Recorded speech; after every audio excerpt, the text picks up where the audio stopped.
Marion Lloyd-Langton spent the late 60s onwards working in the music industry, was married to Huw Lloyd-Langton of Hawkwind amongst other bands, was godmother to Alexis Corner's kids, used to have Free come and visit, managed Ginger Baker, which for anyone who saw the documentary about him will understand is a pretty sort of formidable task.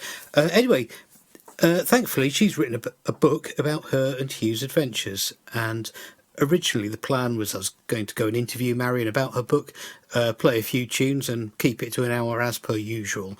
Like a lot of things, it didn't quite go to plan. Well, there's so much to talk about that even with the most brutal editing, I couldn't get it down below about sort of 1 hour 20. So I decided rather than try and sort of condense it and chop out some of the interesting bits, I thought I'd go the other way and sort of supersize it and give you the expanded version with a few more tunes which have got some connection to both Huw and Marion in some capacity. So there you go. That's why you got PP Arnold at the start of the show.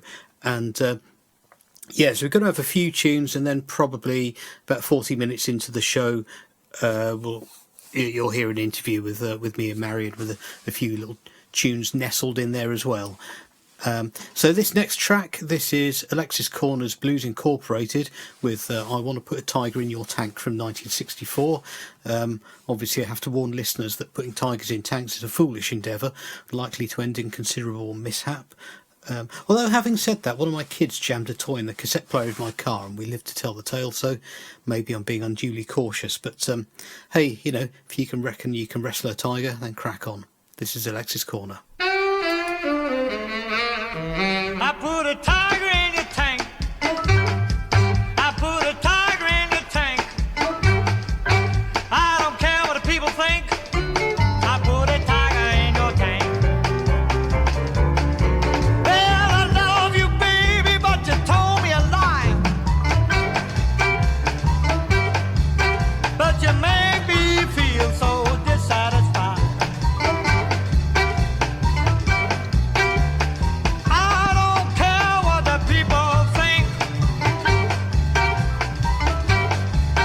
Won't you let me put a tiger in your tank? I put a tiger in your tank. Yes, a tiger in your tank. I don't care what the people think. I put a tiger in your tank. Well, I love the way you look. I love your new car. But you're gone so you won't go very far.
Won't you let me put a tiger in your tank? I put a tiger in your tank. Yes, a tiger in your tank. I don't care what the people think. I put a tiger in your tank.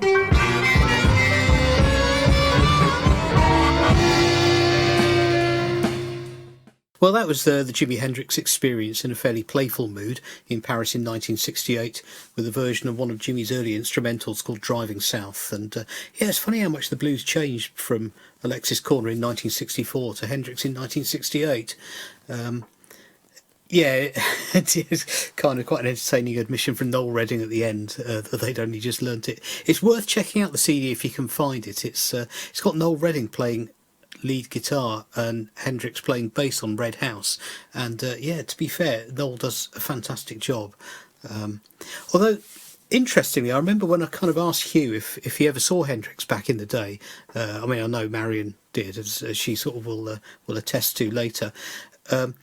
But yeah, when I asked Huw if he ever saw Hendrix play, he sort of maintained that Ollie Halsall was the guitarist that all the guitarists were watching back in the late 60s. And Ollie played with a band called Time Box, and then latterly Pato was where he kind of probably made his name.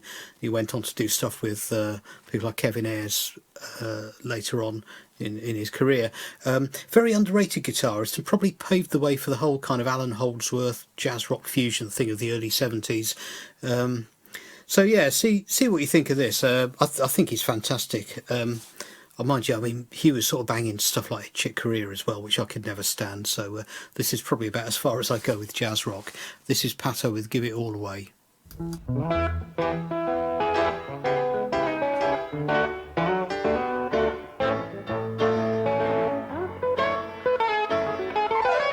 you think it really matters all that much if we drive in style or we walk the last mile to the gallows?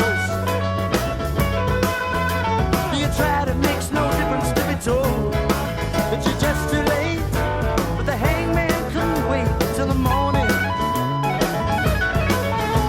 So you walk away confused and feeling ill, but you need the rest and your head is in a mess. You've been beaten.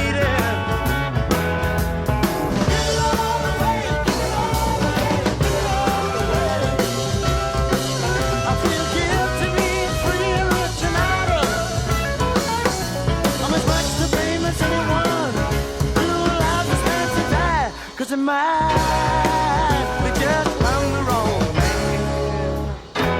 You think it really matters cause you're rich, that you broke the law? Well, a poor man stays poor to feed his children, and he finds it so degrading to be told that he's grown too old as he walks home in the cold. What can he tell them? As he watches his grey eyes fill up with tears, his wife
snake.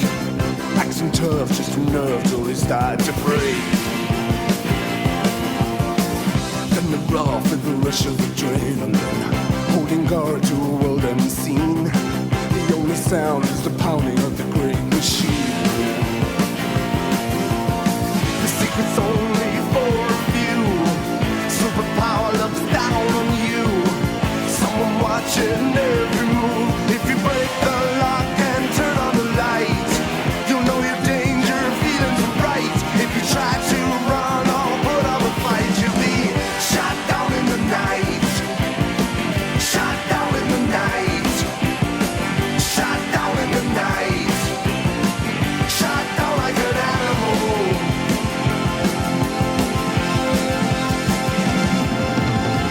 Play it straight and it seems like a mystery. Tell the truth and it sounds like lies. Looking down at the ground with your angry eyes. Play the game and you'll see there's a difference. Join the ranks and you'll get your kicks. See the world and the girls and the dirty tricks. The secret's only for a few. Superpower looks down on you. Someone watching every move. If you break the lock and turn on the light, you'll know your danger, feelings are right. If you try to run or put up a fight, you'll be shot down in the night. Shot down in the night. Shot down in the night. Shot down like an animal. Shot down.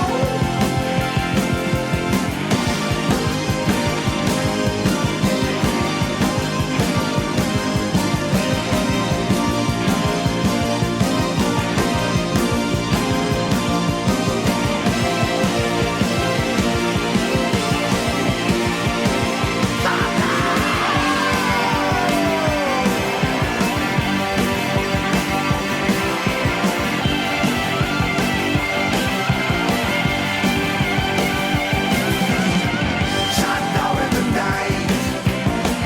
Shot down in the night. Shot down in the night. Shot down like an animal. Shot down. Shot down in the night. Shot down. Shot down in the night.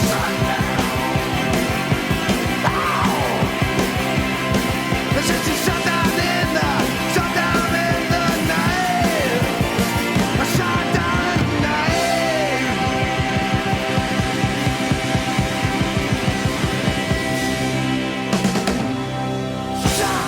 Well, in 1980, Steve Swindles, who some of you will probably know from his time as a Hawk Lord, as well as a very underrated solo career, I think, he released an album called Fresh Blood, and it features Huw on guitars, as well as Nick Potter of Van der Graaf Generator, and also from Huey's Amon Din days on bass, and Simon King of Hawkwind fame on drums.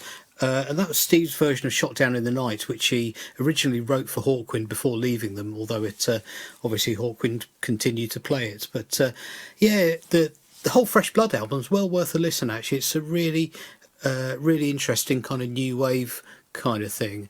Wouldn't have been out of place with the kind of hype sort of era Bob Calvert. But yeah, track it down if you can. It's really worth a listen. Now, talking of tracking things down is a weird thing I sort of stumbled across, and I'll be honest, I don't know a huge amount about it, but it's a compilation called Music Inspired by Horror Story. It came out in 2013 on Golden Lane Records, and this track is called Outer Limits Dub, and it's credited to Huw Lloyd-Langton. I mean, it's definitely him playing on it. I can't imagine he programmed the backing tracks though, so as to any further provenance, your guess is probably as good as mine. I'll be honest, I've got no idea whether he even knows about this, but hopefully someone does, and hopefully they can inform me. But yeah, this is Outer Limits Dub.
Obviously, this is just a bit of a warm-up, really. I'm just playing you a few of the more obscure tracks of bands that Huw was involved with. That was Dr. Brown, who were kind of South Sea's sort of hairiest band, I think, at one point. That track was called Dreamscape from an EP of the same name, which sort of dated from Huw's time in the band in the early 90s. And it was a fairly small release initially, I think, on Garageland in Sweden. But that track turned up more recently on the Dave Prock curated This Was Your Future compilation that came out on Cherry Red probably a year or so ago. So I'm just trying to sort of squeeze a few more things in. I'm going to play a Widowmaker track. I mean, obviously this was the band that Huw was in during the mid-70s, which was something of a sort of supergroup, really, featuring Ariel Bender from Mott the Hoople, Bob Daisley on bass, as well as Steve Ellis from Love Affair on vocals. This track was recorded live on the Old Grey Whistle Test, and Marion talks about this a little bit later. This track's called Ain't Telling You Nothing, and I'm going to play this, and then we're going to jump sort of straight into the interview, really. So, see you on the other side. Thanks for listening.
Slow down easy street, chin up, feet down and lucky. Every day you live to pay your dues, take your time, your pleasure, and your money. That's not the way downtown, even though you think you got it made. Taking your checkbook on a parade, no way.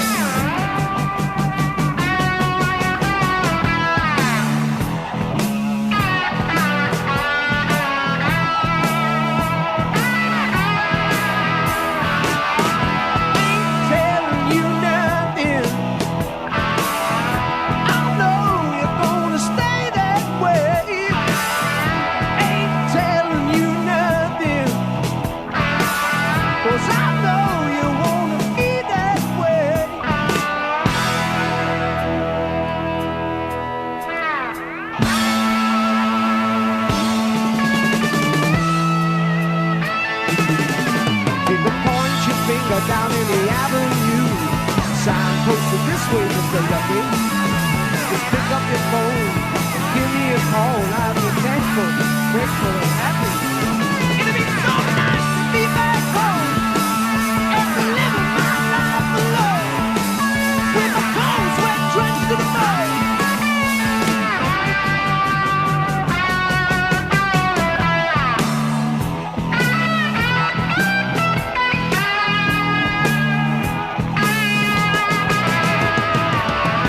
That's telling me something.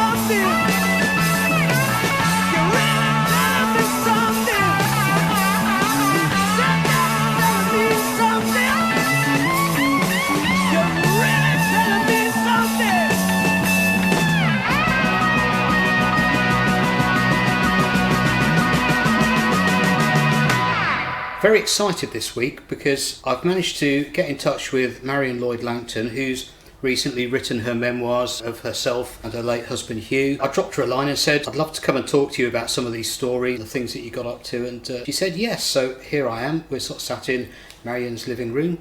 Hi Marion. Hi there, Mick. Brilliant, really glad to have you here. First of all, I'd just like to say I've read your book and I enjoyed it very much. Well, there's obviously a lot of time and love and effort that gone into the book, and obviously it's about yourself and Huw, but it also kind of paints a real picture of someone's experiences in the music industry from really when these things kind of kicked off in the mid-late 60s right through to the noughties, I suppose. Picking up the story kind of near the start, you started off in Worthing, but you ended up moving to London as a teenager, which I must admit, I've got a 16-year-old daughter, and the thought of my 16-year-old daughter moving to London and moving out seemed kind of very daunting. Well, it was, and my father was really opposed to it, but because of my prior relationship with this chap, which is in the book, I actually had to get away. So he sort of gave me his blessing, but was really extremely worried. But when I got to London, to my horror, it was the smog days. Oh, okay. London was really, it was just smog and dirty. And, amazingly, I managed to secure a job immediately and a room to let the same day that I got there at Victoria. And my first day at work, which was the next day, in those days you had to wear the uniform for secretaries, black skirt and a white shirt. And I got home from work. Oh my goodness, I could not believe it. My shirt, all the collar was black.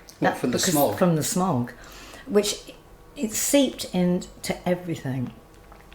And I can remember ringing up from the phone box, ringing my mother and saying, Mum, I don't think I can stand this, it's filthy here. So she said, I'm sure you'll be fine. I said, well, yeah, I'll probably get used. Well, within a week, I was used to it. I just had to buy 5 shirts, one to wash every day, because honestly, but not long after that, they cleaned it all up. They banned coal fires and all that sort of thing. So relatively within the next year or two, it was quite a clean London. It was smog free. Kind of quite a different impression to the received wisdom of late 1960s London. Everyone, they've seen Carnaby Street and they've seen the Marquee and they've seen the Beatles and the Rolling Stones and the UFO Club and things like that. I mean, what was it like actually being there? Well, because when I went to, it was 65, I think, when I first went to London, and shortly after that, I joined PPL as her nanny, and that was by sheer coincidence, really. I was in a flat at one point. She was visiting and said she needed a nanny, and we got on really well. And that was my intro into the music business, really. Through PP Arnold? Through PP Arnold.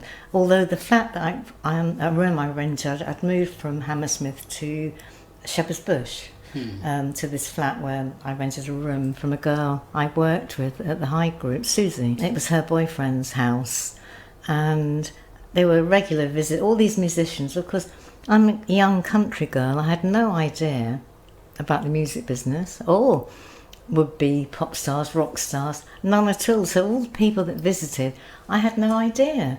And it was a bit later that I learnt that it was Jeff Beck and it was Ronnie Wood and all these people, and then P.P. Arnold.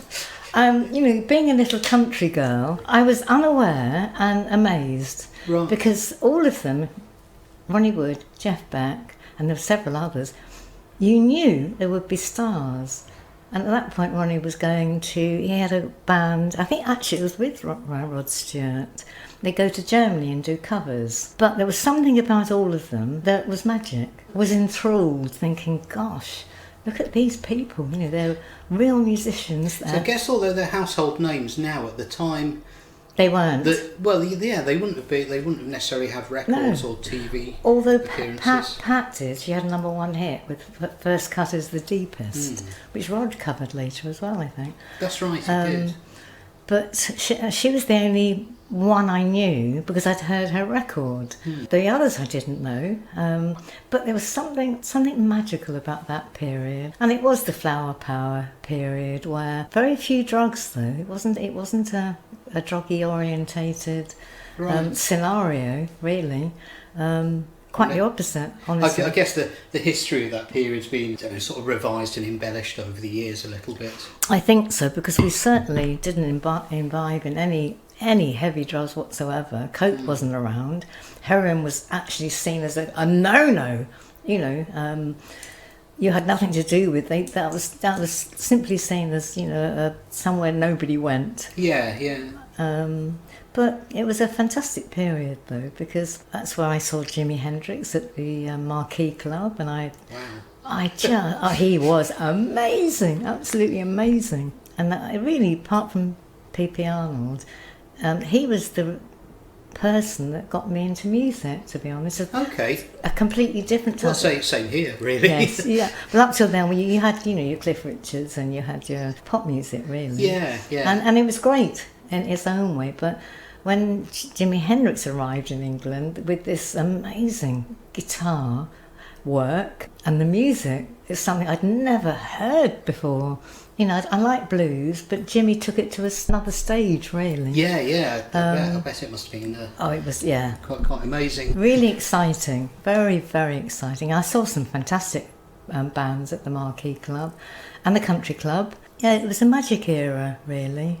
I mean, they say the sort of 70s was more prolific, but I didn't think so. I think the late 60s, 70s, was a growth period in the music industry. Oh, definitely. Yeah, with fantastic new bands, amazing. Well, I think bands got a bit more time to develop and They sort of did. find themselves. Yeah, there's some fantastic bands. I mean, I love Pink Floyd as well. I thought they were...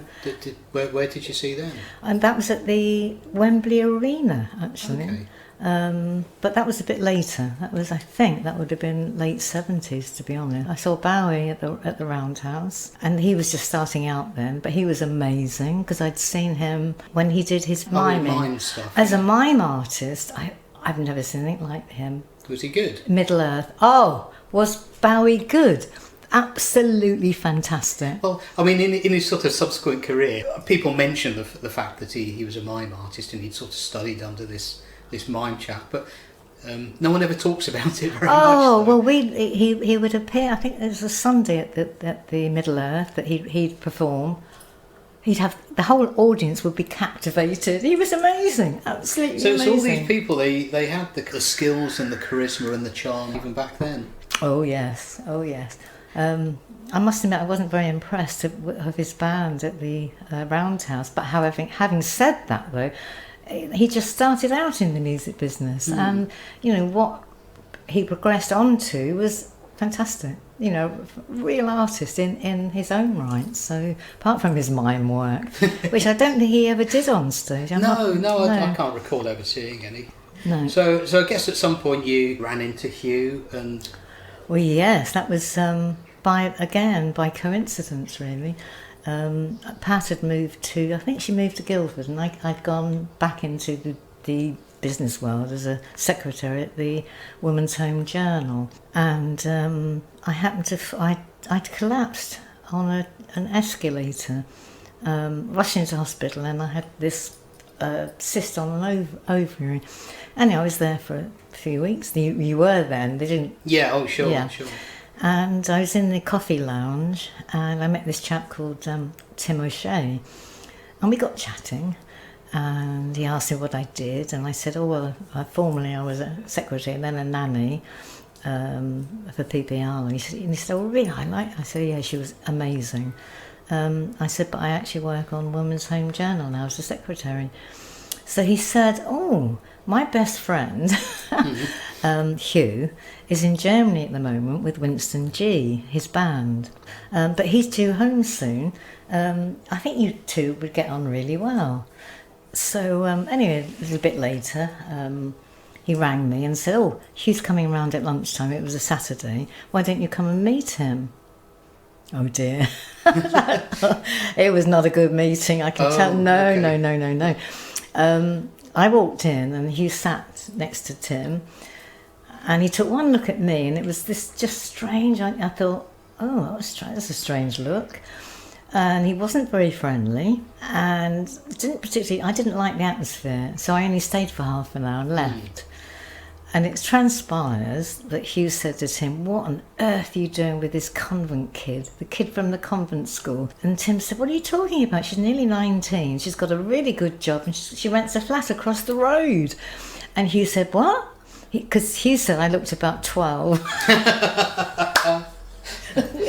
Which, anyway, a few days later, on next weekend actually, Tim rang. He said, "Oh, can we pop in?" So I said, "We?" He said, "Yeah, Huw." I thought, "Oh, okay." After that reception, not really. But of course, Tim had spoken to Huw, and his attitude was completely different. And we became really good friends. Me, Tim, and Huw used to go everywhere together. And this, of course, was before he joined Hawkwind. And he was going backwards and forwards to Germany then with Winston G. Yeah.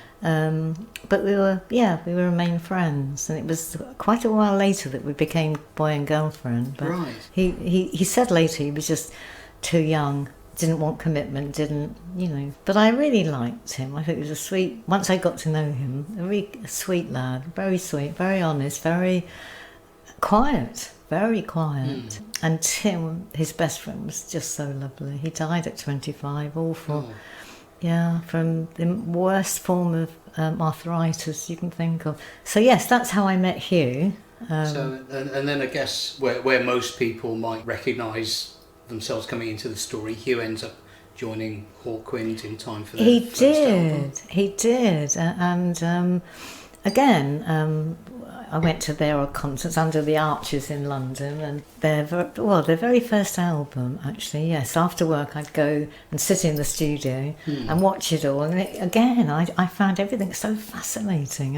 What are your memories of being sort of sat there while they're recording the first album? Sat on the floor, and there was Nick Turner, Dick Mick, Terry Ollis, and me, really, and apart from Dick, Dick Taylor, was Dick it? Taylor, Yeah. yes, who was the producer, really, who was a lovely chap, is a lovely chap. And what I remember was, oh gosh, it was sort of all happening, really. I didn't understand how a studio worked, except they kept going in and doing their pieces, and I just loved the music, especially Hurry on Sundown. I just absolutely adored that. Still do. Yes, no, I remember. I mean, certainly from my own dealings with Huw, it was always... He loved it.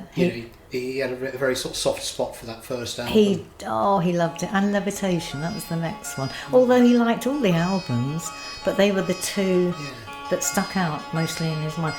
And of course, Hurry on Sundown, when Huw did a lot of his acoustic gigs, that was always one of them. Yeah. No, he loved it. Brocky wrote that. It was lovely. Okay, well, it's probably a good point to play Hurry on Sundown then.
There's hundreds of people like you and me.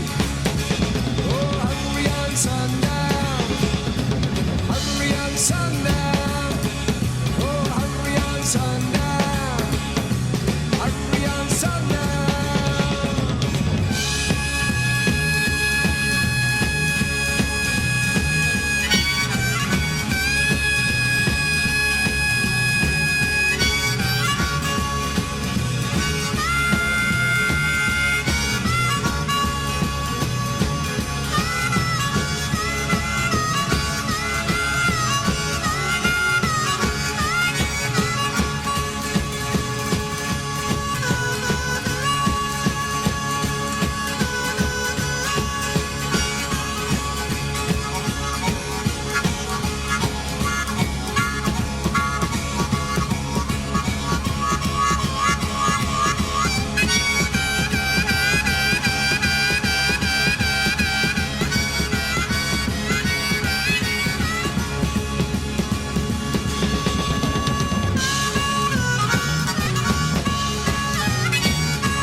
Okay, that was Hurry On Sundown by Hawkwind from their debut album. I'm just chatting to Marion Lloyd-Langton, whose late husband Huw is on that track, and you were there while it was all being laid down. So obviously, I mean, I'm not going to go over well-worn ground of sort of Huw leaving Hawkwind, but it seemed after he left Hawkwind, he was very much still the sort of the jobbing musician and still getting lots of bands together, which would often seem to rehearse, record, get some interest, not always getting enough interest to sort of take it to the next level, until Widowmaker, of course. But I just wondered what your kind of experiences of being around the music industry in the 70s was like. In the 70s, well, because I was still a secretary in the 70s, and Huw and I had already started writing music together, but that's another story, really. Were you a secretary within music publishing, were you? I worked at EMI as that was just a job, temporary. I worked at various different record companies, just temporary, really, via an agency. And then in 75, Bob Daisley, his wife Vicky Daisley, was working at Robert Stigwood organisation. And we'd become friendly because he had joined Widowmaker.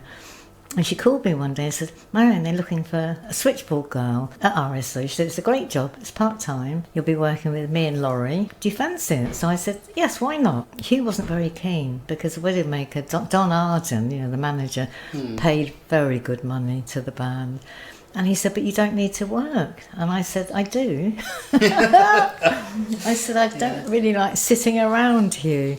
He said, "Oh, okay then." And so I joined RSO, and that was 75. And then within 6 months, they promoted me to reception. Yeah. Which was fascinating. All the people that came in and out. Right. Oh my goodness. The sort of musicians coming in and asking for money. Yes. Yeah, actually it was about collecting their royalties. That's quite right. That's quite right. And Roger Forrester was then Eric Clapton's manager, and he was lovely. I liked Roger. So Clapton was always in. I never really spoke to Eric then. But I did speak to Ginger quite a bit. He was quite friendly. Okay. And his manager, Roy Ward. They'd always stop and chat, which was really nice, actually. And Yvonne Elliman was lovely, absolutely lovely. Frankie Howard wasn't so nice because... Frankie Howard? Well, because RSO had the theatre department. Okay. Yeah, you remember the two masks? Yes, Comedy and Tragedy. Yes, that's... they had the franchise of that.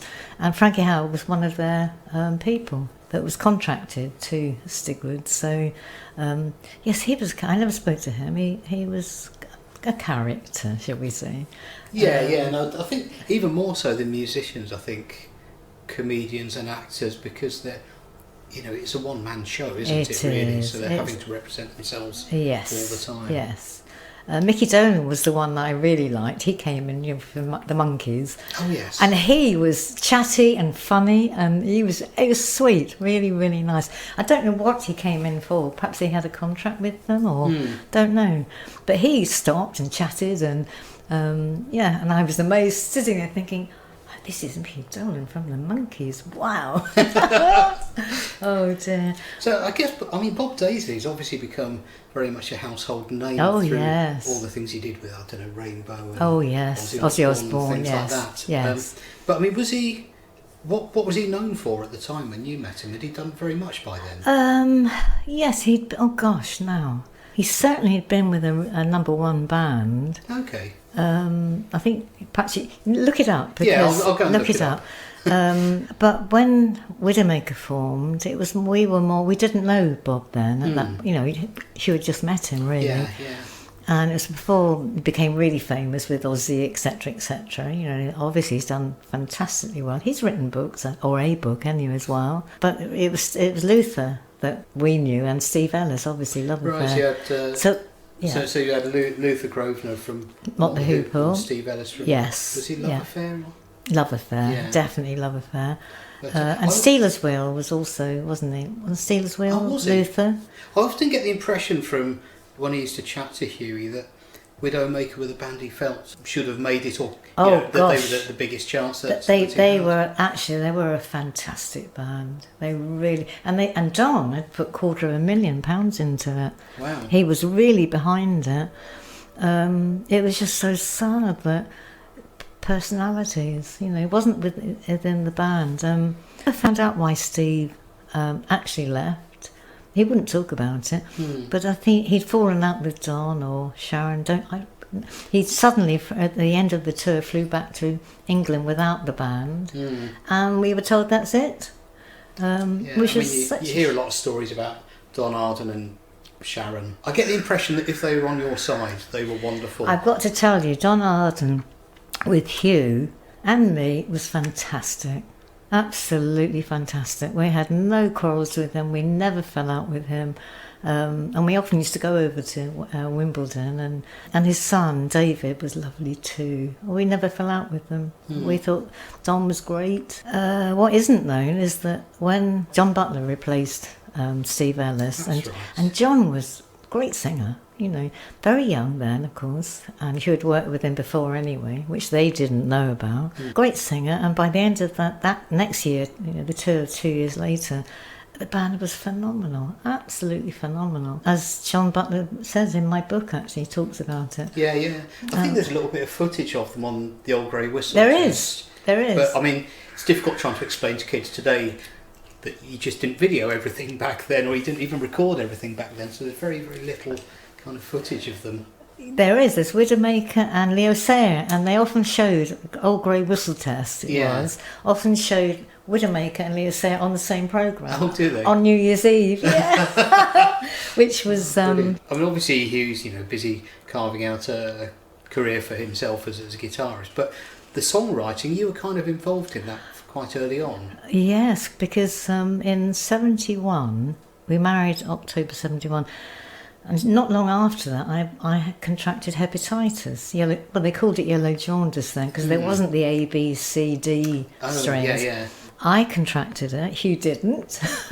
Cast iron stomach, I think, and then ended up for eight months in Neasden diseases. It was 8 months. 8 months. 7.5 months really. But so I was there with drips and leads and lines, and little Hughie was there once or twice a day. He was great actually. He used to bring me a book a day to read. But anyway, I got so bored, and as a child I used to mess about with poems, but nothing serious, just messing about. And I asked him to bring me a pad in one day. He said, "What for?" I said, "I might do some poems." He said, "Oh, okay." So he bought me a pad in, and I started writing lots of poems actually, which he ultimately put to music. But the first one I ever wrote, actually, was with Amon Gin, and this was before I was ill in hospital. We were in Dave Anderson's front room, and they were just messing about with guitars, and I was standing at the window, and Huw came out with this new riff, Rocky Paths, and I immediately thought, oh, okay. So I looked for a pad and a pencil, a piece of paper really, and wrote Rocky Paths. But it was a ditty, but it worked. That was the first one I ever wrote. So Rocky Paths was the first lyric First you wrote? ever, yes.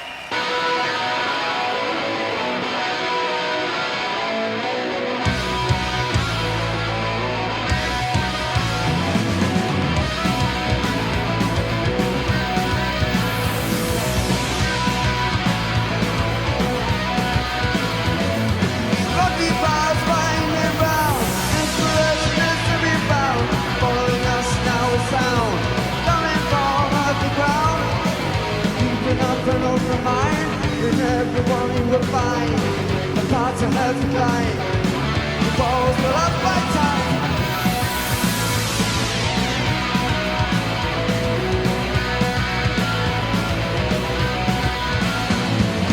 Never close yourself to more. Love again, that's for sure. And it's not to ignore. Heart that has and no fun.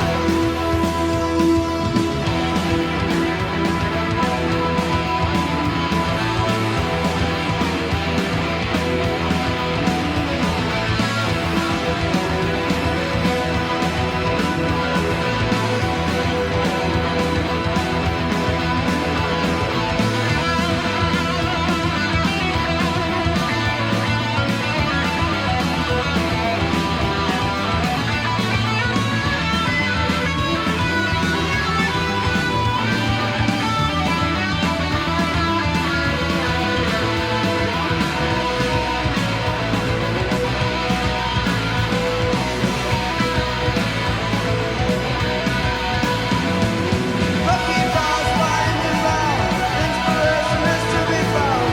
Following us now is sound, coming from underground.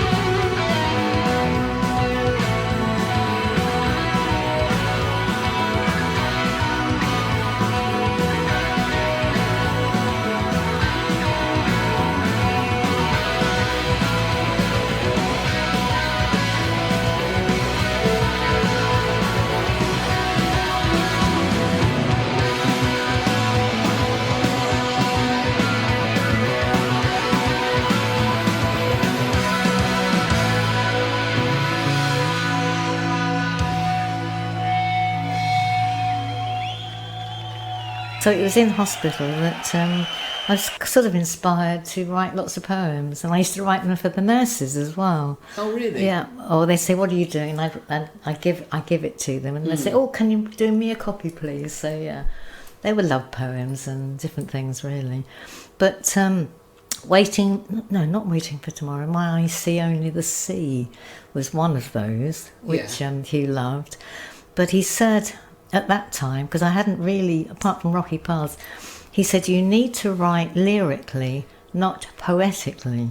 It's quite different, isn't It's it? quite different, and he explained that every word has a cadence, and in music, you've got to go with where the rhythm is going. So I used to listen, because we never had a way of writing together. But he'd play me a new riff and maybe a chorus, and I'd listen to it, and then I'd go to bed and just hum it to myself over and over, and then get the kind of rhythm for it. Yeah. So that's how we really wrote together. But we didn't have a set pattern. Sometimes he'd give me lyrics and say, "Can you finish them?" And he'd play me the riff. Other times he'd play a new riff and say, "I need music. I'm in the studio tomorrow. Can you?" Which I think, okay. No pressure. No pressure. Or I just hand him new lyrics and say, "What do you think?" He'd say, "Yes, I think that'll work." And then he'd write the new riff and the chorus for it. But we never had a set way, really. So I guess later on in the 70s, Huey ends up rejoining Hawkwind, but what can you remember about? When that was a magic period. Honestly, the next 10 years was. Well, he was hardly ever home. 9 months of the year, because there'd be 3 months rehearsals, 3 months recording, and 3 months on the road. I say 3 months, probably. Yeah. It could be 6 weeks, could be whatever. And they were always down at Rockfield. It was a magic period. I used to go down weekends when I could, and that was another magic place, really. It was full of life and musicians and yeah. Yes, it's funny actually. I was driving through Monmouth the other day. I was trying to impress upon the kids the cultural significance of Rockfield. Much like when, years ago we were in Milton Keynes, and I've gone to the B&Q there. And on the industrial estate where the B&Q is in Milton Keynes is the Marshall factory, and it's got a great big Marshall logo, and I'm going, look, it's blooming Marshall. Look, amazing. Look, do you know what these people have done? He was sponsored very briefly with an amp once from Marshall's, but mainly it was Custom Sound that I remember sponsored him having the kind of PV. for years. I remember him having a PV and Custom Sound for years. They sponsored him with everything: strings, amps. Was it Custom Sound or PV, PA as well? Oh, they were wonderful. I remember him telling the story about the PV endorsement, because when he turned up in Dr. Brown, he still had all his PV stuff. And I think PV got a bit annoyed with Hawkwind because they just painted them all up in fluorescent colours, so you couldn't have taken all the logos off and you couldn't see what it was. But no. Huw hadn't done that. No, so they kept Huw. They sponsored him for the next 10 years, which, don't. Mind you, what they did with the ads was amazing, but it's not what Custom Sound wanted. No. They wanted their logo, very on stage. Absolutely. Don't. So I guess, with Huw rejoining Hawkwind, and particularly with things like the Levitation album, it was a sound of a band being really revitalised. Oh, fantastic. And Ginger's playing as well. And Ginger and Huw really gelled. They did. From the book, you talk how you managed to get Ginger into the band, I suppose. Do you want to... Oh, yes. Well, again, we're going back to RSO, really, because RSO, we were all made redundant in sort of late 79. And when Roy heard that, it was closing down, he called me up and he said, look, Ginger needs a manager, a PR management. He said, I'm his person. I said, I know you're his personal manager, Roy. He said, well, do you fancy coming for an interview? So I thought, well, yeah, I've got nothing else to do. We were given 3 months' notice. Yeah. So I said, well, yes, okay, but I've got to finish the notice here. He said, yeah, of course. Anyway, I talked it through with Roy, and he said, well, what I need is somebody to run the office, manage the band, and tour them and do all the publicity. So I thought, I'll have a go, why not? Helen Waters had trained me well. Being an ex-English teacher, she was very pedantic, especially how press releases were written. Okay. And she was really good, excellent. I'm still in touch with her, bless her, but she was a great boss to work for. So yes, I went in and took over and toured with the band for a whole season, I think. We did all the clubs around England. Ginger got the most amazing press and publicity, nationally as well as provincially. But the band couldn't get a deal. So right. Again, I think if he'd have had other members that were equally as famous as him, it would have been easier. Anyway, they didn't, so I left. But there was nothing for me to promote in the end. And then I had a call from Huw, really upset, because their drummer, Hawkwind's drummer, they were in the studio and they had 5 days to do the Levitation album. Yeah. And at Bronze Records, and he said, Simon's walked out, Simon King. And I said, what? He said he's just passed me, very upset. We couldn't get to the bottom of what really had happened with Simon. I'm sure it's in the Hawkwind books. Oh, I'm sure everyone's probably got their own version of it. They have, although we stayed friendly with Simon for years, actually. Anyway, he said, what we're going to do, we've only got 5 days to do this album. So I thought, I could ring Ginger. I thought, would he do it? I'm not sure. Anyway, I rang Roy. Who else was on the list? And well, the only other drummer I knew on the list was Simon Kirk, but he was off in America with Bad Company. Yeah.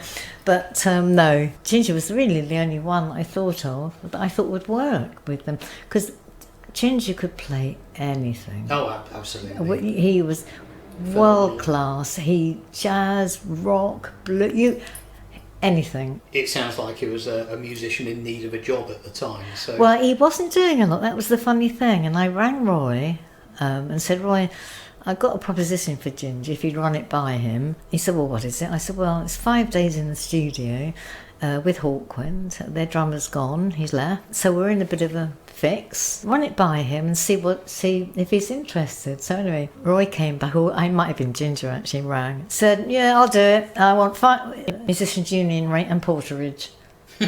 So I said, okay, hang on, I'm going to have a meeting with Bron's record, Jerry Bron, and Dave Brock, obviously, and Doug Smith, Hawkwind's management. Yeah. So I set a meeting up, I think for the next day, actually, and sat in there and I said, this is what Ginger will do it, but this is what he wants. And they said, yep, fine.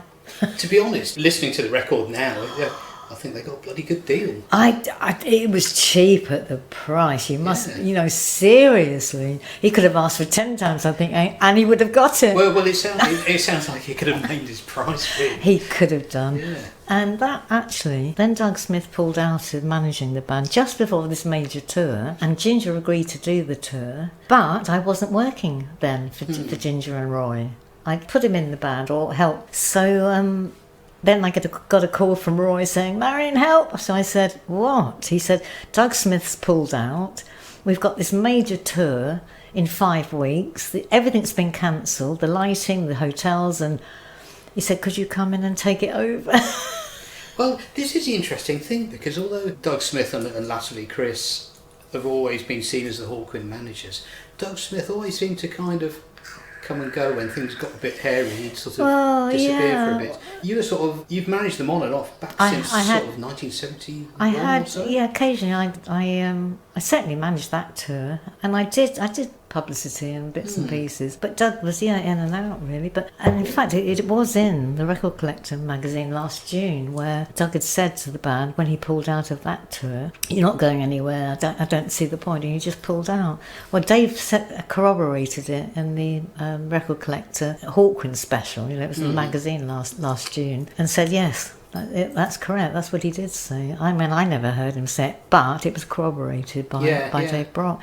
But, I mean, I think Doug still had bits and pieces to do with them later. So I certainly remember him being involved with them again in the mid-90s. He did. He couldn't keep away. Couldn't keep away, and he was so wrong about them never doing anything. I mean, look at them now, they sell out everywhere. Well, it's amazing. I mean, Dave Brock, the captain, I mean, he has steered it from 69, for goodness sake. I mean, gosh, amazing, absolutely amazing. I remember their 20th anniversary thinking, they're getting on a bit now. Well, gosh, and Dave, his vocals and everything, still brilliant. No, absolutely. Brilliant. Yeah. And it's good to hear him singing. I love his voice. On the latest tour. Yes. I mean, for me, it's Huw only wanted Dave to sing. Yeah. He couldn't understand why Dave didn't take the vocals all the time. He loved his voice. Dave gets up to the to the sort of top half of his range, for me that's Hawkwind. It's a lovely voice. Yeah. It is. I completely agree. And Huw would, if he was sitting here, he'd say exactly the same. And his rhythm guitar playing is beautiful, really beautiful. Yeah. Absolutely. Well, he's got that kind of busker's elbow. Yes. Most guitarists are taught to. And taught to move the wrist, but with Dave, it's all from the elbow. No, Dave. Oh.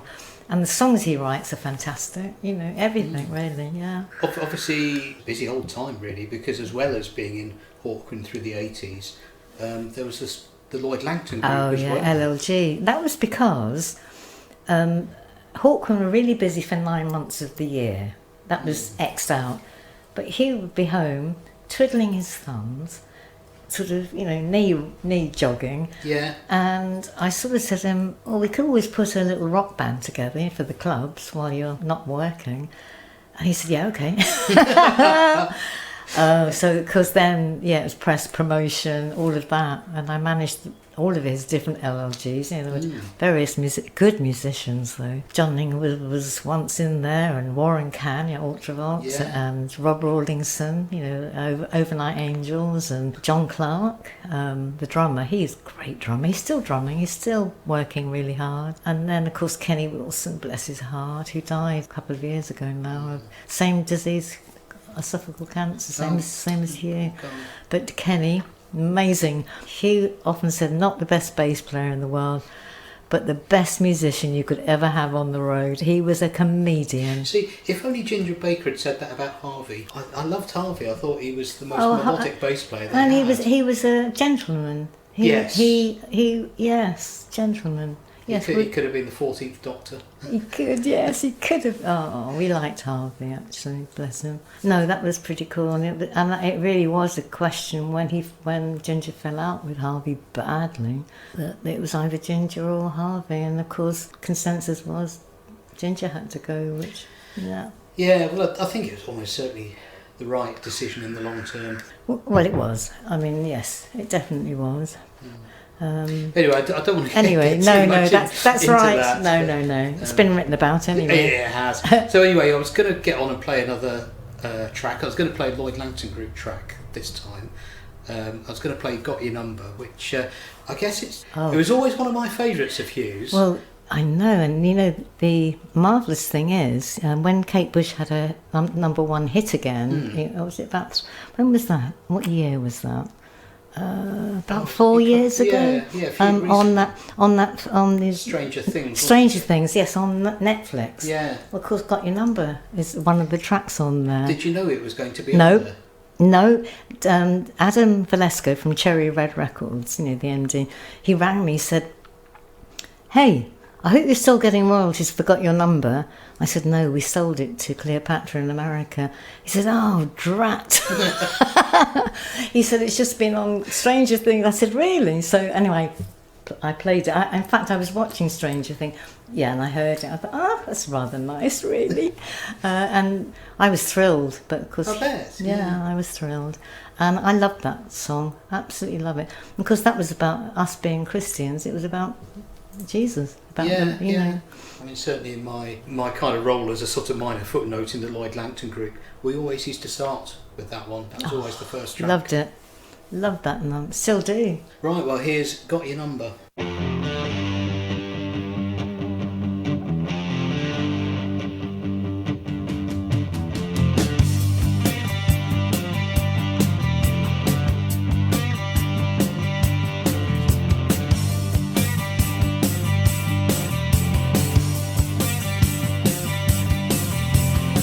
They got your number, they got your name. You are the one if they will blame. Accused of being the leader of the pack. You are the one that wouldn't turn his back. They tried to cut, but it all turned out the same. They lied, you said, but you know that you were still afraid. They got your number. They got your name. They got your number. They got your name. Do you not now see what their problem is? They kinda like suggest solution. Though we all see that you pay the price. The rest of your days will be spent in seclusion. They tried to cut, but it all turned out the same. They lied, you said, but you know that you will still be brave.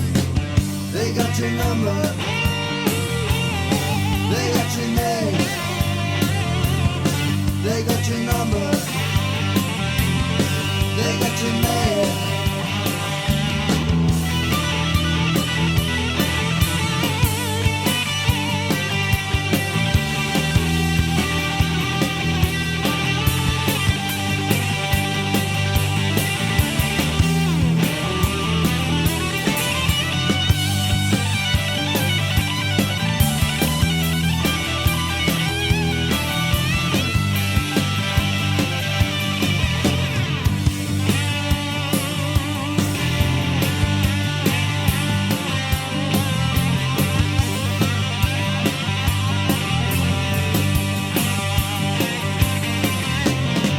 They got your number, they got your name. You are the one they will blame. Accused of being the leader of the pack. You are the one that wouldn't turn his back. They tried, you got about it, all turned out the same. They lied, you said, but you know that you will still be brave. They got your number, they got your name. They tried, you got about it, all turned out the same. They lied, you said, but you know that you will still be brave. They got your number, they got your name. They got your number, they got your name. They got your number, they got your name. They got your number, they got your name. They got your number.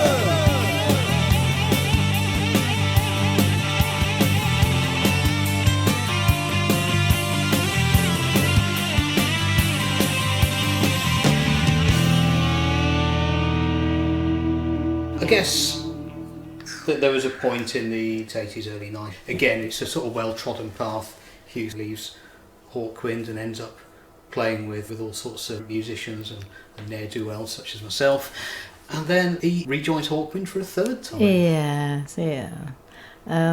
He was in and out all of his life, really. I mean, it was what he called mothership. But it seemed to be a spiritual home in a lot It of ways. was, and It seemed to be he the- so loved Dave, really respected him and loved him as a person. So whenever Dave would ring up and say, oh, we're doing a tour, do you want to do it? Yeah, either could do it or he couldn't, depending. Yeah. But yeah, he was always really pleased to go back and always a bit sad when it finished.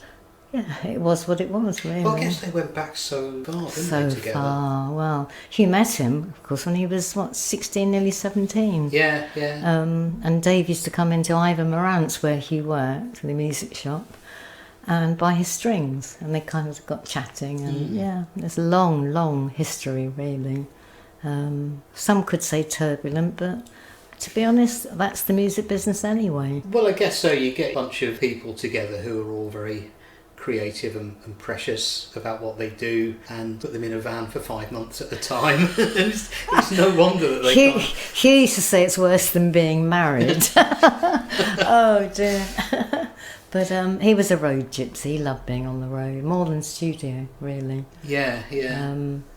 And also he taught, for 5 years at the community centre in Kilburn. Yeah, so I guess the noughties, it seemed to be a period where he was doing a lot of kind of session work and kind of expanding into other areas. I think it was hard for him, really, because he was here, there and everywhere. Yeah. And with teaching and gigging and different bands all the time, it was hard for him. But he did find time to indulge in classical music as well. Oh, yes, that was... Oh, gosh, that dated back to the Widowmaker period. Okay. Because they toured for 2 years. I think it was 76 and 77. I might be 75, 76. We're going back now. And they'd be 3 or 4 months in the States, and there would always be days off, periods off. Yeah. And he got so bored in hotel rooms. And prior to actually joining Widowmaker, he'd already started going to Portchester Library, to the classical music section. Fantastic classical section there, books and music and albums, and brilliant. And although his base really was always the blues, he loved classical music. So he started bringing books home and going through the entire book and learning each piece as he was going. He had to teach himself to learn music, which he did, and that was his hobby. So he'd take books he shouldn't have done, really. I kept having to renew them when he was away in America. On tour with him. And so when days off, he would sit there and practice, and then he started writing really lovely for Kirsty. I think it was Louise, one of the first classical pieces. And I think now, was it the Black Sword? There's a classical ditty on there, I think. There's one on Levitation. Oh, isn't there? Levitation. It probably is Levitation, yeah. So then he started writing lots of different, what he called ditties, and they were lovely, really. And he incorporated some of it on his own albums, you know, Yeah. either at the end or as link. Then he was asked by Cleopatra, I think it was 2 years before he died, whether he would consider writing a classical album. Yeah. First of all, Huw said to me, "Oh no, I don't think that's a good idea." I said, "Well, I think it is, Huw, come on." I said, "You write some beautiful pieces." So he said, "Oh, okay then." So Brian, Cleopatra, sent a contract over. He wanted 20 songs. Well, not songs, because they're Yeah. not songs, 20 pieces. And Huw, I can remember Huw saying to me, "Oh no, you're kidding." So I said, "You can do it." Anyway, so he started sitting there and practicing, and he did come up with 20 pieces. Although he did use, I think, for Kirsty on one, Yeah, I think there's a couple and of- there's one that he wrote for Hawkwind on there. I think is it Fifth Second of Forever? That's right. I Oh, think it beautiful! I was. love Yeah. that. And in fact, Fifth Second Forever. That reminds me of Ginger and him, because his drumming on that was beautiful. Yeah, beautiful. that was phenomenal. Yeah. So anyway, he came up with 18 new pieces and 2 that he'd already written. Yeah, classical tales. I think so beautiful, because it's. Somebody said to him, a fan I think, said that if you listen to that particular album, it's like sitting with Huw in a room. Yeah, yeah. And that is how he recorded it, actually, at the studio. Literally, he recorded it live. No, it's a very, very intimate album. It's isn't very it? intimate, yeah, lovely. Lovely album. Okay, well, let's hear a couple of tracks off it then. I was going to play the opening track, which is it's an anonymous 18th century piece, so I can't tell you any more about it than that. And then that's going to be followed by Bourrée, which I think Jethro Tull actually ended up doing a version of Bourrée Oh, as well. did he? Oh. Yeah, on one of their early albums, I Yes. think. Yeah. Anyway, this is Huey with his classical tunes.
I'm here with Marion Lloyd-Langton, and we're talking about a book that she's written, a sort of memoir called Wandering Minstrel, which is about herself and late husband Huw. Now, obviously, I mean, kind of writing a book, it's a hell of a task, isn't it? How did that come about? Yeah. Well, we've mentioned Ginger a few times now. When Hawkwind were asked to do this special edition, the Hawkwind for Record Collector, Yes. which was published last June, 2024. Chris rang me, Chris Brock, because Chris obviously manages Hawkwind and does an amazing job. How she does it, I don't know, but she does. Anyway, she rang and said, look, we've been asked to do this special edition of Special Magazine, but they would like you to write the Ginger Baker bit. So, and I said, I don't know about that, Chris, honestly. So she said, Marion, only you can do it because you did it. Mm. So I said, well, when does the editor? She said, well, the editor wants to call you next Thursday at 2:00, and this was about a week ahead. Yeah. So I said, oh, okay then. And I wasn't sure that I wanted to do it. It's just confidence, really. It's having... Yeah. And also with Huw not around, it's very difficult. Whereas I had something to fight for, something to, Yeah. Anyway, I sat and thought about it and thought, no, I'm not doing it. I'm going to write it. I'm not going to do the interview.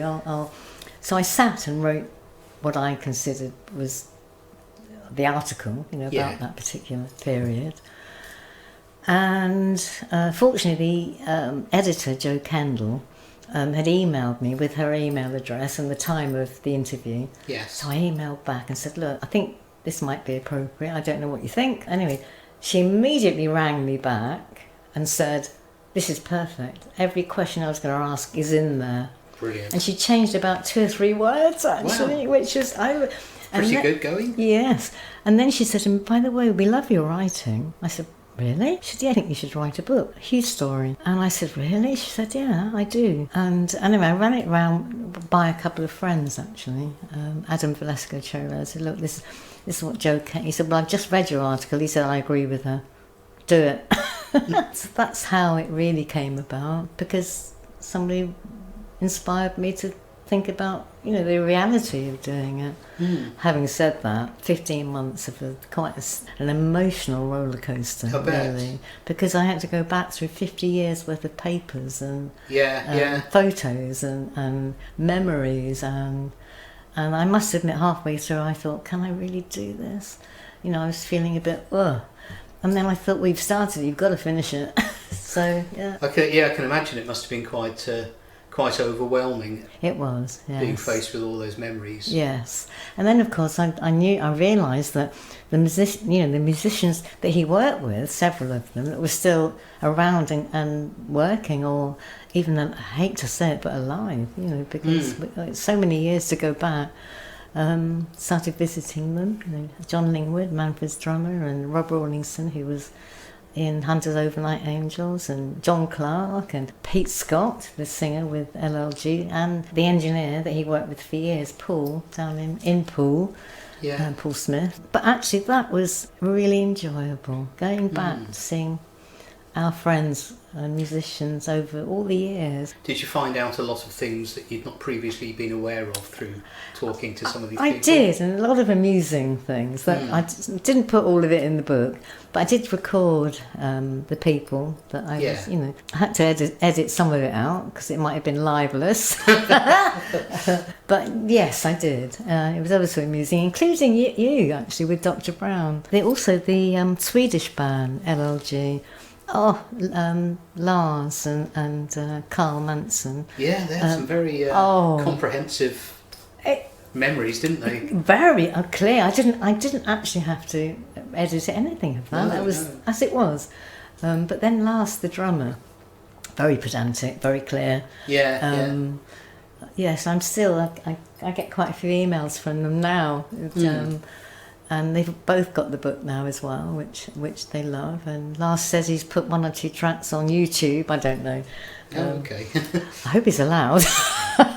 But anyway, that's not my business. I don't own them anymore. So the book's been out. It's just over a week. Yes. Yeah. And so far, I think we're almost 200 copies, which is pretty good for... That's pretty good going. It is pretty good going. It went to number 1 in the rock book chart. Number 11, sorry, not number 1. In the rock book chart. Which I thought was pretty good, really. I never heard of rock book charts. No, but and it's got 5 stars. There's several 5-star reviews, which is fantastic, really. Yeah. I've certainly found it a really engaging book. Because it doesn't just dwell on the record tour, smash up the hotel room kind of cycle that you get with some, rock biographies. And it very much dwells on the two of you, and it does sort of go through some tough times as well as some great times. Is. And there's a lot in there. And in fact, it's I wouldn't be surprised if you'd written it as much with kind of your grandchildren in mind as the fans. I did. Without a shadow of a doubt, I did. And I think I mentioned earlier that Kirsty, our only remaining daughter, read it from cover to cover just about 2 or 3 days ago. She said, I couldn't put it down. She said, gosh, Mum, I think you've covered everything. And it's really honest. And she said, I think you've done Dad really proud. I think you undoubtedly have. Oh. And she said it's not like I would consider a normal rock book. I said because Ian Abrams, the editor, he's been fantastic, absolutely amazing. I don't think I could have finished the book without him, without a shadow of doubt. He's brilliant. Things he thought of that I didn't, and his editing was fantastic. I always feel that behind every good kind of creative endeavour, there's a good editor. Oh gosh, I think so. I do think so. Yeah, and the same with musicians. Absolutely. If you've got a good manager, then they're very, very, very important. Yeah. So where can we find this book? Amazon. Amazon, and it's published worldwide. Amazon. And it's called A Wandering Minstrel by Marion Lloyd-Langton. By Marion Lloyd-Langton. Brilliant. Yeah. So, yeah. Tell us about the single then. Oh yes, the single. Well, when I was trawling through the massive trunk of all the memorabilia that Huw and I had collected over the years of all of these musical endeavours, I came across at the very bottom of the trunk a 7-inch vinyl track. It's called Dreams That Fade Away, and it's on me. The A side is Dreams That Fade Away, and the B is It's on Me.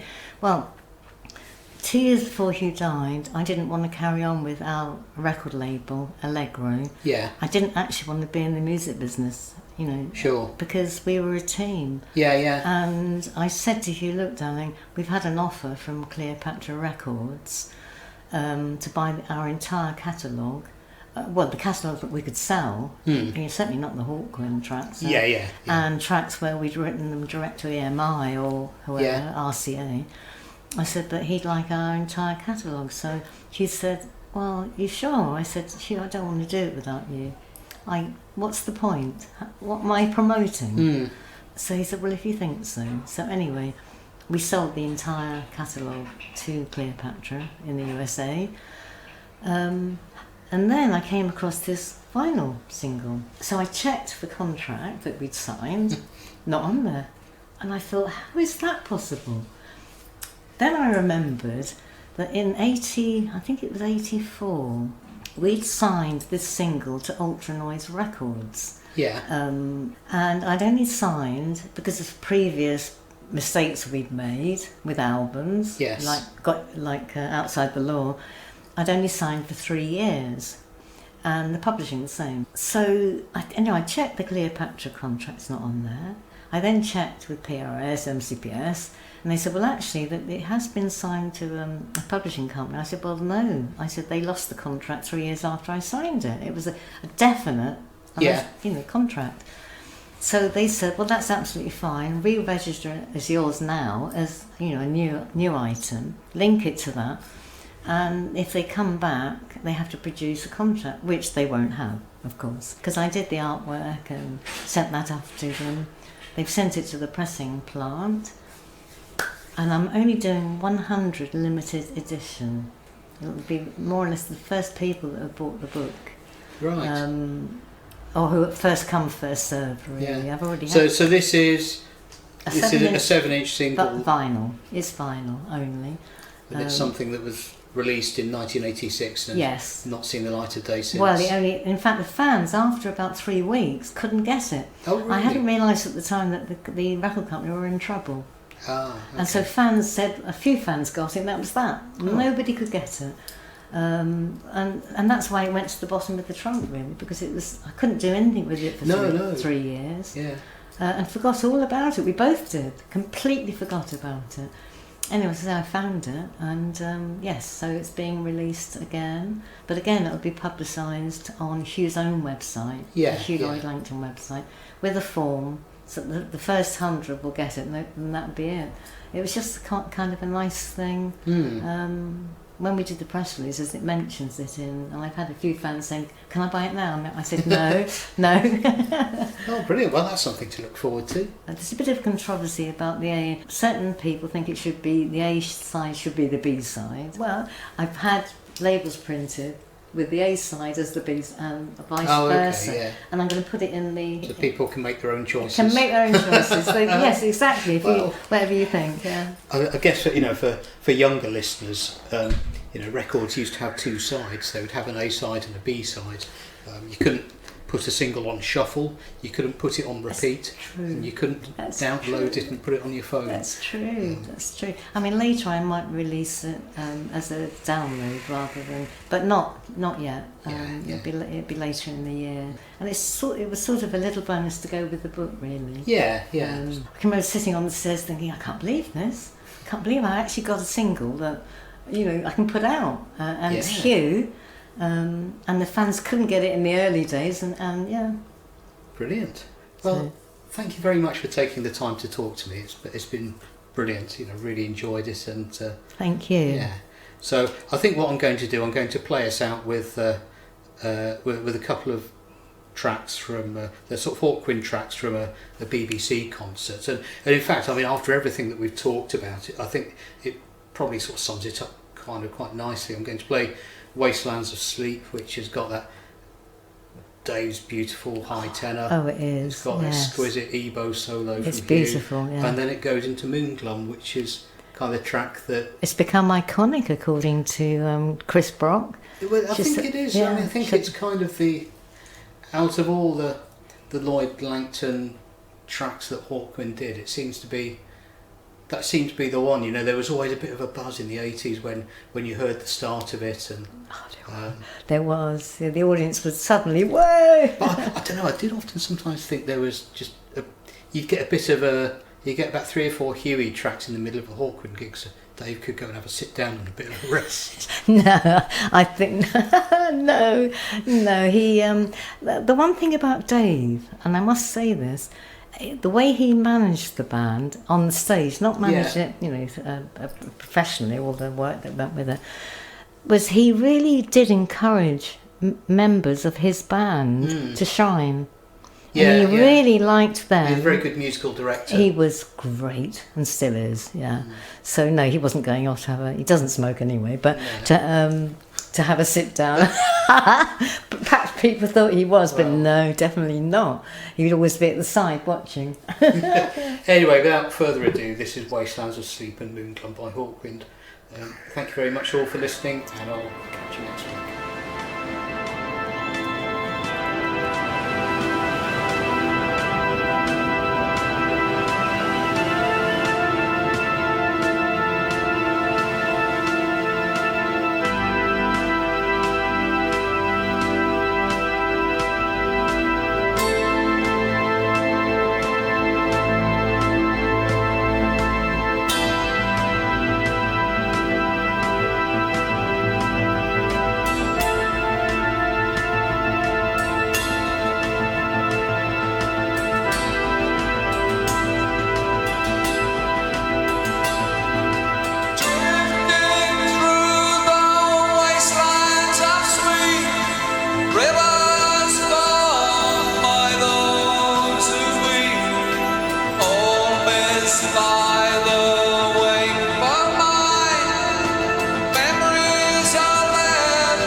This is West Wilts Radio.